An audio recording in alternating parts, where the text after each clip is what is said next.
Sí, pues, porque yo, como te digo, no soy un académico, tampoco me considero un intelectual. Lo que he aprendido creo que ha sido por la constancia de haber estado, la práctica, y a veces sin saber lo que uno hace va asimilando información, ¿no? Que ha ido quedando, y después cuando tú miras atrás dices, bueno, hace 25 o 30 años que no he salido de ese mundo y he tenido mucha suerte. Y suerte como que trabajé en un grupo íntegro, que te voy a hablar de él, que es un referente obligado, creo, y con ese grupo he viajado por muchos países, muchos festivales en Europa y Sudamérica como intérprete, ¿no? Como actor, bailarín, algo así.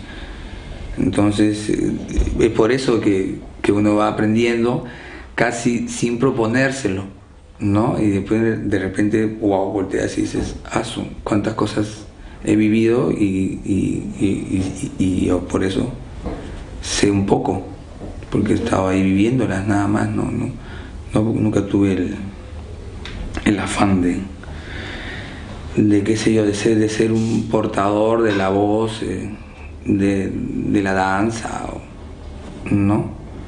Simplemente hacía lo que quería hacer, que era, no sé, en un momento de dirigir. Creo que ahí es donde supongo agarro mayor peso, ¿no? Cuando comienzo a dirigir y a crear. Y los últimos 6 años, más o menos 5 años, sin parar, una producción que no sé, que coincide en muchas cosas, ¿no?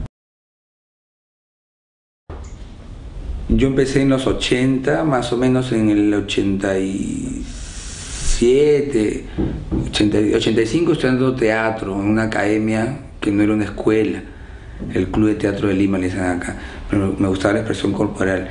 Después conocí a un director que se llamaba José Enrique Mavila, ya, que fue un referente acá, que fue el primer director, no fue uno de los no sé si el primero, pero en esa época un director que se atrevió a hacer coreografías con los actores, ¿no? Entonces ahí es donde él me llama, y ahí se le ocurre participar en un concurso de coreografía en el año 89, el primer concurso de coreografía que hubo acá, y donde se presentaron todos los grupos de danza que habían en esa época.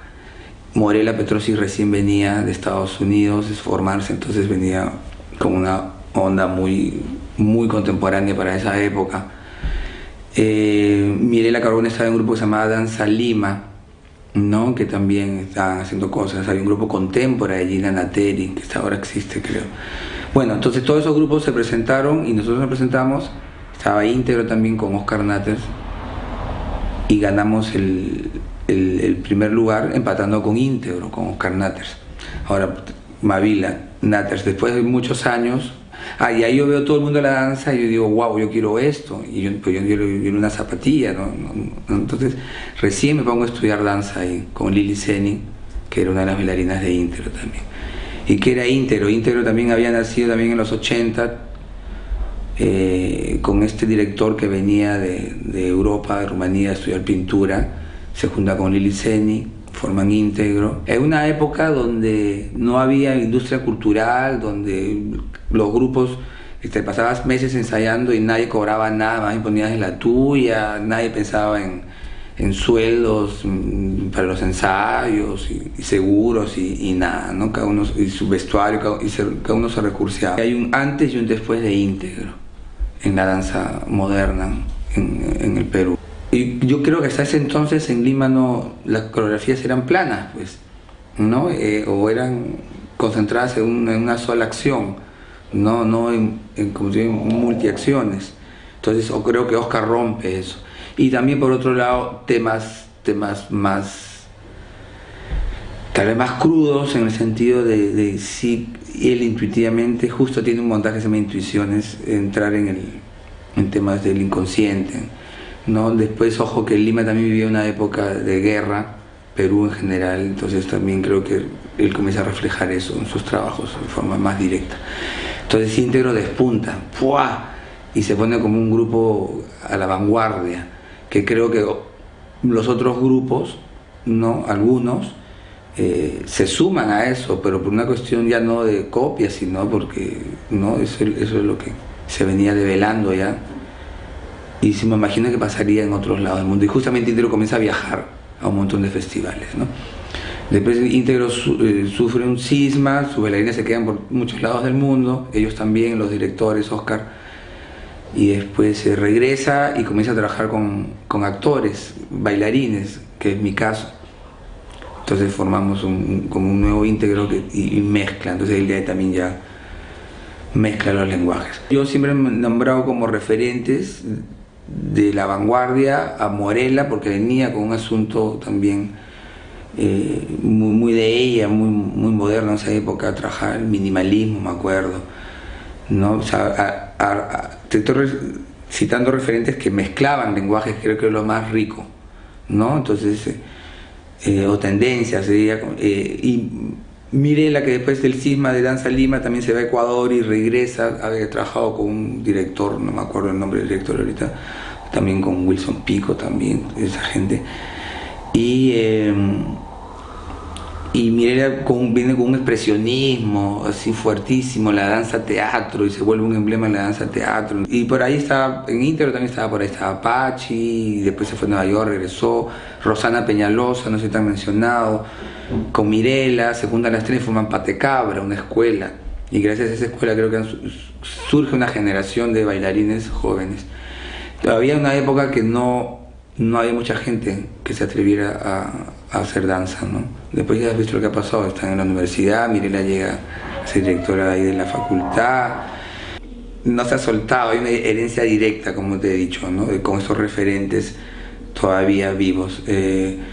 Entonces la evolución ha sido súper fuerte, creo que en los últimos 20 años o 25 han surgido por lo menos dos generaciones, no sé si hasta tres, ya podría decir tres, y las chiquititas que están ahora, 18 años ya tratando de hacer sus cosas. Tres generaciones, más, no sé si masivas, pero sí mayor, ¿no? Y que surge con, como te digo, Patecabra, que creo que impulsa mucho, y también la danza de hombres, comienzan a aparecer más hombres. Creo que en mi época había muy poquitos en danza moderna. Y el uno que otro que surgía obviamente se iba a formar otros lados, con chico Rolando Rocha que se fue a Francia y no sé cuándo viene, y después la Universidad Católica, ¿no? O la facultad. Entonces ahora está surgiendo así un montón, creyendo la situación del país por un lado parece mejor, entonces hay más oportunidad, tal vez más mercado, pero en relación al teatro no. El teatro se ha vuelto una industria cultural fuertísima que está dando de trabajo muchos de mis amigos actores muy bien. No está pasando en la danza a ese nivel, ¿no? Se ha mejorado, me interés. Yo vengo dictando talleres de performance los últimos 6 años, y en esos talleres de performance la mayor cantidad de alumnos que tengo son actores y bailarines que vienen buscando otra cosa, ¿no? Entonces, con relación a que uno hace lo que quiere y le dé la gana, también, o sea, es muy difícil practicar ese método, es muy difícil, creo, ¿no? Porque tiene que ver con una autenticidad que tiene que ver con tu inconsciente, y si por casualidad a ese me da la gana se mezcla tu ego, creo que no va a funcionar, ¿no? Por eso es eso lo que yo propongo en mis talleres de performance, eso es lo que le propongo a los bailarines que vienen, y eso es lo que yo creo que puede estarse tomando en serio, ¿no? Que estos bailarines, más allá de su técnica, su coreografía, su formación y todo, estén buscando realmente conectar hacia adentro para que su trabajo salga auténtico. Y ahí ya qué importa, ya pues que uses o que no uses, ¿no? O si un bailarín sale y se queda parado y dice esto es danza y no se mueve. Si uno se pregunta qué es el arte todo el rato, entonces en la búsqueda de cada uno, yo lo que estoy practicando ahora, los últimos años, es la conexión con el inconsciente, para crear desde ahí, porque creo que ahí está la sustancia, ahí está, ¿no?, el estado puro de los elementos que necesitas para hacer arte, que es tu inconsciente conectado con el entorno, con la realidad ¿no? que te rodea, con las realidades que te rodean, ¿no? Conectado desde tu inconsciente, en estado puro prácticamente, y creo que ahí está todo el material riquísimo, ¿no? Puro. Eso es influencia de mi pareja, de Patricia. Ella es psicoterapeuta psicoanalítica de formación freudiana, pero de corazón junguiano. Entonces ella me metió en el mundo de Jung. Cuando descubro Jung hace ya 5 años y comencé a leer, gracias a ella, digo, wow, o sea, esto es lo que he estado haciendo los últimos 15 años, intuitivamente, por la escuela de íntegro, que también es puramente intuitiva, que trabajaban desde el caos y yo no entendía. Y ahí Jung te habla de hechos sincrónicos, ¿no? Casualidades significativas, la sombra, los arquetipos,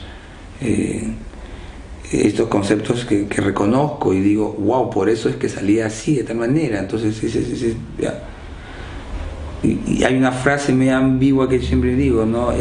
Cuando me preguntan qué es el arte, digo, el arte es la vida, pero la vida no es el arte. O sea, la vida solita no se va a transformar en arte, tiene que pasar por ti. Tiene que pasar por ti y tú devuelves esa visión de la realidad, ¿no es cierto? Y entonces ahí ya el resto del público lo puede conceptuar, lo pueden ver como arte, pero en sí está ahí, está sucediendo todo el rato. No hay muchas capas de realidades, de las cosas que uno, si se dedica a eso, puedes seguir, leer, encontrar, como es tan subjetivo, ¿no? Entonces, eso es como yo he venido trabajando últimamente. Un apoyo, sin apoyo, me la buscaba. Eso es lo que le enseño también a todos los chicos. En los talleres de performance es democratizar el arte y no tener que esperar el dinero, que te convoquen. Hay un montón de alumnos que salen acá de las escuelas y te quedan colgados. Entonces, no esperar a nadie, ¿no? Y por ahí no va el hecho de que te formes como artista, sino es por dentro. Entonces, eso enseño porque eso es lo que practicaba. O sea, sin dinero, sin nada, he hecho obras de la nada entonces eso le gustó al alcalde, me metió ahí, me dijeron, no, es un trabajo de 9 a 5 y a las 5 ya sales y puedes hacer otras cosas, y no, pues me absorbió un distrito como muchos acá completamente abandonado a lo que es el tema por el Estado en general en la historia de cultura. Entonces es agotador, entonces me metí de lleno, sacrifiqué todo mi trabajo creativo, no estoy creando este año después de mucho tiempo. O sea, no podía parar de crear, no podía. Sentía, me decían mucho, para un tiempo, que es bueno, y racionalmente lo entendía, pero no podía parar porque es lo único que hacía, lo que sé hacer, no sé. Entonces no podía, estaba así, un ritmo fuertísimo. Y esto así como un pretexto ideal para parar, ¿no? Parte de las casualidades y parte de tus peticiones y parte de lo que quieres o la vida te da generosamente es pum, lo ideal para parar. Entonces he parado para dedicarme el cuerpo entero. Entonces estoy metido y me agota, y hay un tema burocrático que me agota y me fastidia bastante, y es pero el otro lado, que es toda esta comunidad agradeciéndote todo el rato, ¿no? Y otra cosa muy buena es que mi ego se salió del medio, en el sentido que yo ya no soy el protagonista principal de las obras de arte que llevo, ¿no? Porque siempre va a ser un cuestionamiento cuando eres un artista reconocido, como tú me decías, ¿no? Por eso yo no sé mucho la distancia, que tanto me reconocen o no, ya cómo me ven o no. Pero sí, pues tú eres el protagonista y está tu ego siempre mezclado, y siempre te sientes bien cuando sales en una nota en comercio, en la televisión, estás ahí, mira, sí, claro que te gusta, ¿no? Entonces acá ya no, acá estoy atrás, ¿no? Y llevo a los grupos o a mis amigos, a todos esos que te he mencionado, los estoy llevando a la victoria y ellos son los protagonistas, estoy atrás. Eso me ha dado cierta tranquilidad. Porque acá hay un problema con la danza, pues, ¿no? Una obra de teatro te llena 3 meses de temporada de jueves a martes, y la danza no, todavía no te sostiene un mes de temporada, lamentablemente. El FAE lo está tratando de hacer, con las convocatorias Referencia Danza. Está tratando de gran formato. Lo que me has hecho acordar es el Ministerio de Cultura está imitando un modelo del Ministerio de Cultura de Chile. Es el mismo modelo hasta el 2016, creo, de política cultural. Y creo que hemos agarrado ese modelo, tengo entendido, uno de mis asesores me estaba mostrando. Lo que te decía, en Chile ha habido una movidaza, ¿no? Siento que hay una inversión, hay dinero, todos acá dicen, no, vamos a Chile, que en Chile hay plata en los festivales, entonces a Valparaíso, no sé, varios festivales, ¿no? ¿Qué podrían hacer? Creo que ahora, con lo que yo estoy viviendo, es eso, llevar la danza a todos estos lugares populares, pobres, y enseñarle que no es una marcianada, que está mucho más cerca. Acabo de hacerlo con Michelle Tarazona con la danza inclusiva, la gente se ha quedado flipada.